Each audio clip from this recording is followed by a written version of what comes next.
यश की मम्मी हो ना? हाँ, और तुम साक्षी हो ना?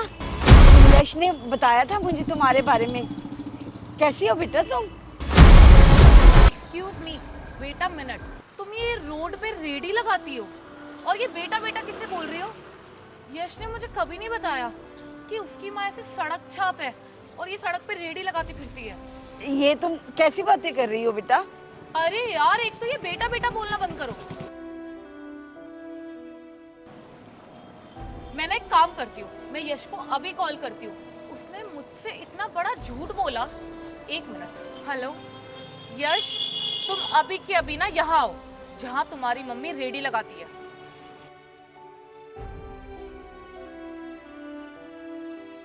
हाँ, क्यों बुलाया मुझे? तुमने मुझे यहाँ पे फोन करके क्यों बुलाया? माँ, आप ठीक तो हैं? यश, ये तुम्हारी माँ है? हाँ। सब्जी वाली, सड़क पे रेडी लगाती है। यार साक्षी, मैंने तुम्हें बताया तो था कि मम्मी का फ्रूट्स एंड वेजिटेबल का काम है। तुम्हें ये सब मुझे पहले बताना चाहिए था ना। मुझे तो ये लगा था कि तुम्हारी मम्मी की कोई बहुत बड़ी शॉप होगी, पर ये सड़क पे रेडी लगाती है। तुम्हारा कोई स्टैंडर्ड है कि नहीं? यार इसमें स्टैंडर्ड की क्या बात है? माँ ने इस काम को करके ही मुझे पढ़ाया लिखाया है और आज इस काबिल बनाया है कि मैं किसी अच्छी एमएनसी में काम कर रहा हूँ। और अगर मेरी माँ का मन है सब्जी की रेडी लगाने का, तो फिर इसमें प्रॉब्लम क्या है? और साक्षी ये खुश है इस चीज में। तुम इन्हें कोई और काम भी तो करवा सकते थे ना। मेरी होने वाली मदर इन लॉ ऐसे सड़क पर रेडी लगाती है। मेरी सोसाइटी में क्या इमेज रह जाएगी? सोसाइटी में ना सब मुझ पे हंसेंगे। साक्षी, तुम ना ओवर रिएक्ट कर रही हो। अब देखो देखो यश, अगर तुम्हें मेरे साथ रहना है ना, तो तुम्हें अपनी माँ को कोई दूसरा काम करवाना पड़ेगा या फिर ना इन्हें छोड़ना पड़ेगा, क्योंकि मैं एक सब्जी की रेडी लगाने वाली औरत को कभी अपनी मदर इन लॉ एक्सेप्ट कर ही नहीं सकती। अरे बेटा, मेरी बात तो सुनो। देखिए, आप बीच में कुछ भी मत बोलिए, समझ गई? माँ, एक मिनट। साक्षी, तुम ना ठीक कह रही हो। तुम ना डिजर्व नहीं करती एक रेडी वाली की डॉटर इन लो कहलाना। मैं तुमसे शादी नहीं करूंगा। व्हाट? तुम इनके लिए मुझे छोड़ रहे हो? इनके लिए? साक्षी, ये ना मेरी माँ है और मैं अपनी माँ के लिए ना पूरी दुनिया छोड़ सकता हूँ। तो फिर तुम चीज़ क्या हो? साक्षी, तुम्हें माँ शब्द का मतलब भी पता है? मैं आज जिस भी पोजीशन पे हूँ ना, वो सिर्फ मैं अपनी माँ की वजह से हूँ। इन्होंने दिन रात फल और सब्जी बेचे, इतनी मेहनत करी। किस लिए?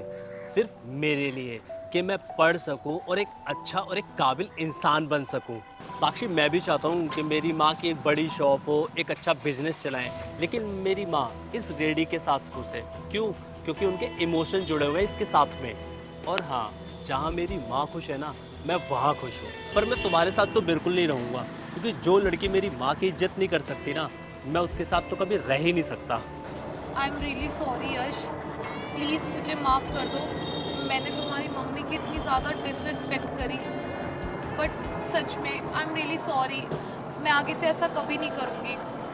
सॉरी। ये सब तुम्हें ना मेरी माँ से बदतमीजी करने से पहले सोचना चाहिए था।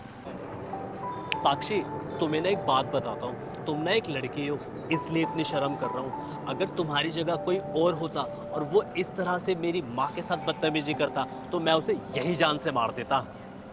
So now please get out from my life and get out from here. Get out. Yash please एक बार मेरी बात तो सुनो। लीव। यश प्लीज़ सुनो तो। मैं गेट आउट।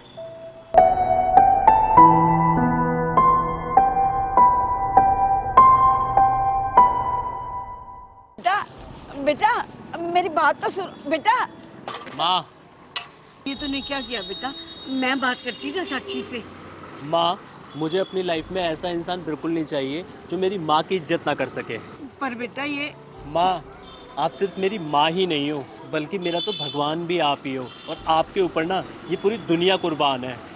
मेरा बेटा। इस दुनिया में बिना किसी स्वार्थ के प्यार सिर्फ माँ ही करती है। मेरे ज़मीन का जो आसमान है, वो मेरी माँ है। बन के तेरा साया मैं तुझको थाम लूं, उठ के रब से पहले मैं तेरा नाम लूं, रखूं तुझे पलकों तले, पूजा करूं तेरी, तेरे सिवा तू ही बता क्या जिंदगी मेरी। मैं तो तेरे सपनों